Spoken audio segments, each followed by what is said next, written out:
अस्सलाम वालेकुम नाजरीन, समा डिजिटल से मैं हूँ शायान सलीम। दुनिया की महंगी तरीन गाड़ियों में से एक बेंटली मोजान के काफ़ी चर्चे हैं।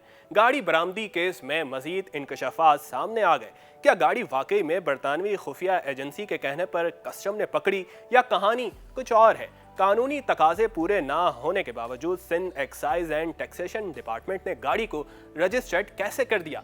बुल्गारिया के सफ़ीर को कवर नंबर मिलने के बाद लोकल नंबर तक कैसे अलॉट हो गया? ये सब कुछ और बहुत कुछ इस वीडियो में बताएंगे। बेंटली मोजान मॉडल 2014 बरामदी केस में मजीद इंकशाफात सामने आ गए। महंगी तरीन गाड़ियों में से एक बरतानवी खुफिया एजेंसी के कहने पर कस्टम ने पकड़ी या वजारत खारजा के कहने पर सब कुछ सामने आ गया। इंकशाफ ये है कि बुल्गारिया के सिफारत खाने ने वजारत खारजा को लग्जरी गाड़ी की रजिस्ट्रेशन ख़त्म करने की दरख्वास्त की। बुल्गारिया के सिफारत खाने का कहना है कि ये गाड़ी उनके पास नहीं, इसका गलत इस्तेमाल हो सकता है। याद रहे कि गाड़ी बुल्गारिया के एक साबिक सफ़ीर ने नवंबर 2019 में मंगवाई थी और गाड़ी को सिफारत खाने के कागजात पर क्लियर करवाया था। सिफारतकारों को ड्यूटी फ्री गाड़ी मंगवाने की इजाज़त होती है। जब तक वो इस मुल्क में तैनात रहते हैं तब तक कार ड्यूटी फ्री होती है। ये कीमती गाड़ी एग्जामिनेशन सर्टिफिकेट 6021 के तहत पाकिस्तान लाई गई।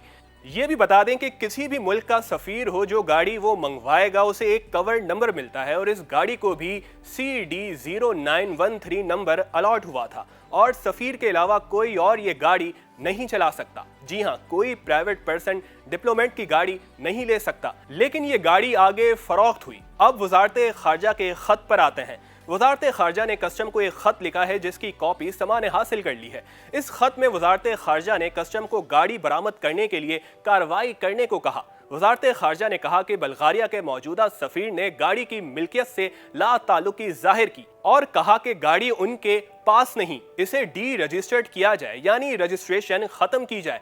वजारत खारजा ने डिप्टी कलेक्टर कस्टम एनफोर्समेंट को कार्रवाई के लिए कहा, जिसके बाद डिफेंस फेज 2 के घर पर छापा मारकर गाड़ी बरामद कर ली गई और 2 अफराद को हिरासत में लिया गया। बुल्गारिया के मौजूदा सफ़ीर की वजारत खारजा को गाड़ी डी रजिस्टर्ड करने की दरख्वास्त और वजारत खारजा का कस्टम्स को गाड़ी जब्त करने के लिए खत सामने आने के बाद ये बात साफ साफ जाहिर हो चुकी है कि गाड़ी कानूनी रास्तों से पाकिस्तान आई और डिप्लोमेट स्टेटस से क्लियर हुई। गाड़ी चोरी की है या नहीं, तहकीकात की जा रही हैं कि किस तरह बरतानिया से चोरी हुई। चलें, गाड़ी आ गई पाकिस्तान में, बुल्गारिया के सफ़ीर को कवर नंबर भी मिल गया, गाड़ी आगे से आगे चली गई। लेकिन सिंध के एक इदारे एक्साइज एंड टैक्सेशन डिपार्टमेंट का कारनामा तो देखिए, इस पर एक्साइज को दाद देनी चाहिए। इस इदारे ने लग्जरी गाड़ी को सिंध के लोकल सिस्टम में रजिस्टर्ड कर दिया, जबकि डिप्लोमेट को एक अलग से कवर नंबर अलॉट पहले ही था। सिंध के सिस्टम में गाड़ी बुल्गारिया के उस वक्त के सफ़ीर और उनके नाम से रजिस्टर्ड कर दी गई। मतलब किस कानून के तहत एक डिप्लोमेट को लोकल सिस्टम में रजिस्टर्ड कर दिया गया? ये सिंध एक्साइज की कारकर्दगी पर बहुत बड़ा सवालिया निशान है।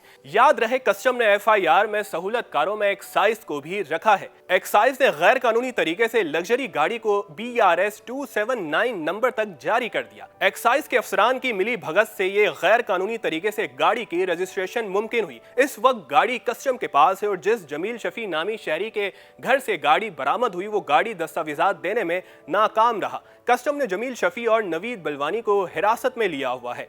जमील शफी का कहना है कि उन्होंने नवीद बलवानी जो ब्रोकर हैं उनसे गाड़ी खरीदी, जबकि नवीद बलवानी की निशानदही पर कस्टम नवीद यामीन की गिरफ्तारी के लिए मुतहरिक है, जिसने गाड़ी आगे फरोख्त की। ये केस सादा नहीं और अपनी नौयत का अनोखा केस है जिसमें यूरोपीय मुल्क का साबिक सफ़ीर तक मुलव्वस है।